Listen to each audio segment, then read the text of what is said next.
আপনাদেরকে একটু দুর্গাপুরের ছবিটা দেখাবো। দুর্গাপুরের ভিরিঙ্গি গ্রামের আচারিয়া বাড়ির পুজোর ছবি তুলে ধরেছে আমাদের প্রতিনিধি। আর কি ছবি, রমেন কি প্রতিবেদন তুলে ধরেছে দেখাই। আমি জানি যে দুর্গাপুরের ভিরিঙ্গি গ্রামের অন্যতম ঐতিহ্যবাহী আচারিয়া বাড়ির পুজোতে, এবং আমার সামনেই মায়ের মূর্তি, এবং প্রায় 350 বছরের পুজো এই বনেদি বাড়ির এই পুজো। দুর্গাপুরের ভিরিঙ্গি গ্রামের আবেগ জড়িয়ে পুজোর সঙ্গে, এবং এই আচারিয়া পরিবারের সদস্যরা ছাড়াও গ্রামের যারা আছেন, ভিরিঙ্গি গ্রামের যারা মানুষ, তারাও মেতে ওঠে এই পুজোর 4 দিন।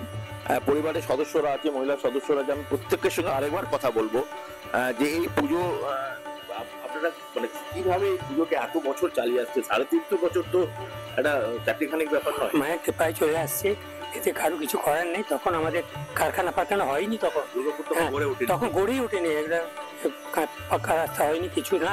ধানের জমি ছিল, চাষবাস হতো, তার থেকে পুজো চলে যেত। আমরা আমাদের বাড়ির গুরুজনদের যেভাবে আমরা আদর ভালোবাসা দিয়ে সেবা দিয়ে আমরা রাখি, আমাদের মাকেও আমরা ঠিক নিজের বাড়ির মেয়ের মতন, যেরকম মা আসেন আবার ঠিক সময়, আবার দশমীর দিন ঘট বিসর্জনের সাথে মা আবার কৈলাসে চলে যান। হ্যাঁ, আসলে আমাদের বাড়িতে পুজো তো প্রথম দিন থেকে আমরা এতটা বেশি উৎসুক তো থাকেই, তার মধ্যে বাড়ির কাজকর্ম থাকে, মায়ের সেবার যা যা কাজকর্ম সেগুলো সবই থাকে।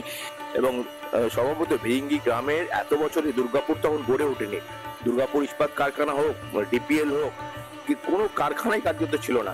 একটা গ্রাম ছোট দুর্গাপুর, সেই তখনকার সেই পুজো 350 বছর, চারটিখানিক ব্যাপার নয়। সেই পুজোকে, সেই ঐতিহ্যকে ধরে রেখেছে আচারিয়া পরিবার।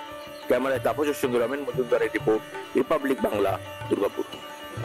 নানা ধরনের কন্টেন্ট দেখার জন্য লাইক করুন, শেয়ার করুন আমাদের ফেসবুক পেজ, সাবস্ক্রাইব করুন আমাদের ইউটিউব চ্যানেল। পাশাপাশি অন্যান্য ব্রেকিং নিউজের জন্য অবশ্যই চোখ রাখুন রিপাবলিক বাংলায়।